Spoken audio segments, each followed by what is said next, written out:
Kuni kecha Toshkent tumanidagi Universal sport majmuasida an'anaviy tarzda o'tkaziladigan Turon yakkakurashi asoschisi Bahodir Saidov xotirasiga bag'ishlangan turnirning navbatdagisi bo'lib o'tdi.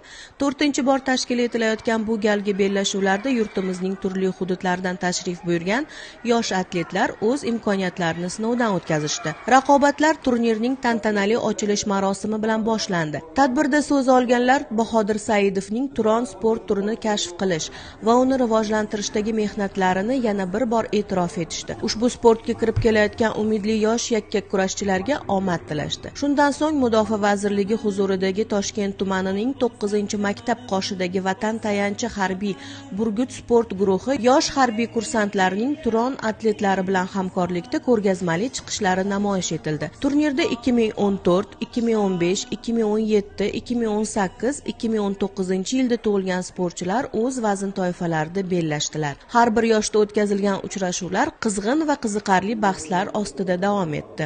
Bugungi turnirda mana Toshkent shahri va viloyatlar, boshqa viloyatlardan 200 ga yaqin yosh sportchilar musobaqada qatnashmoqda. Musobaqamiz juda chiroyli tarzda o'tmoqda.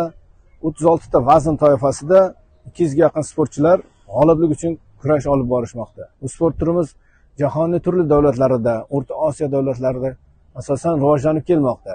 Shunday qilib, murosasiz davom etgan bahslar nihoyasida Hasan Abdusattorov, Mustafa G'ofurov, Ali Abduhalilov, Abdulloh Rustamov va boshqalar g'oliblik shohsupasiga ko'tarilishdi. G'olib va sovrindor yakkakurashchilar turnir tashkilotchilari tomonidan medal, diplom hamda esdalik sovg'alari bilan taqdirlanishdi.